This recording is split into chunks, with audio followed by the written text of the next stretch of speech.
7 barang RI ini paling ditakuti AS sampai kena pajak sampai 90%. Presiden Amerika Serikat Donald Trump menginstruksikan pemerintahannya untuk mempertimbangkan penerapan tarif resiprokal terhadap berbagai mitra dagang AS.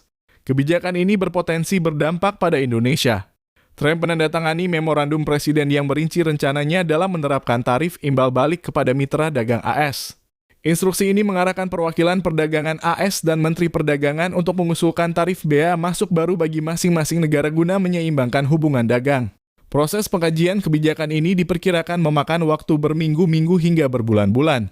Howard Lutnick, calon Menteri Perdagangan, menyatakan bahwa semua studi terkait kebijakan ini harus rampung sebelum 1 April sehingga Trump dapat mengambil keputusan segera setelahnya. Jika mereka mengenakan tarif pada kami juga akan mengenakan tarif pada mereka, ujar Trump dalam konferensi pers di ruang Oval. Trump juga menegaskan bahwa kebijakan non-tarif dari negara lain dianggap sebagai praktik perdagangan yang tidak adil dan harus ditindaklanjuti dengan tarif sebagai bentuk respons. Bahkan ia menyebut bahwa negara-negara BRICS atau Brasil, Rusia, India, Cina, dan Afrika Selatan bisa dikenakan tarif hingga 100% jika mereka mencoba menyaingi dominasi dolar AS. Dampak bagi Indonesia. Berdasarkan data Kementerian Perdagangan, ekspor Indonesia ke AS mencapai 26,31 miliar dolar Amerika, meningkat 13,18% dibandingkan tahun sebelumnya. Sementara itu, impor dari AS hanya sebesar 11,97 miliar dolar Amerika, sehingga Indonesia membukukan surplus perdagangan sebesar 14,34 miliar dolar Amerika. Data dari pemerintah AS menunjukkan surplus perdagangan Indonesia dengan AS mencapai 14,91 miliar dolar Amerika pada Januari-November 2024.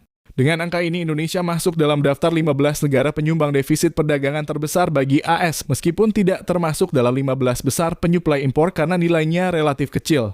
Menurut data United Nations Conference on Trade and Development Trade Analysis Information System, rata-rata tarif impor yang dikenakan AS terhadap produk asal Indonesia masih tergolong rendah, yaitu sekitar 2,19. Namun, bea masuk diberlakukan sebagai upaya melindungi industri domestik AS dari persaingan produk impor.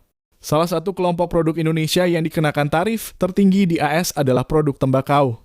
Selain itu, ada 6 kelompok barang lain yang dikenakan tarif tinggi, terutama produk-produk yang juga banyak diproduksi di AS seperti produk susu dan kendaraan. Hal ini menunjukkan bahwa AS ingin melindungi industri domestiknya agar tidak kalah bersaing dengan produk dari Indonesia.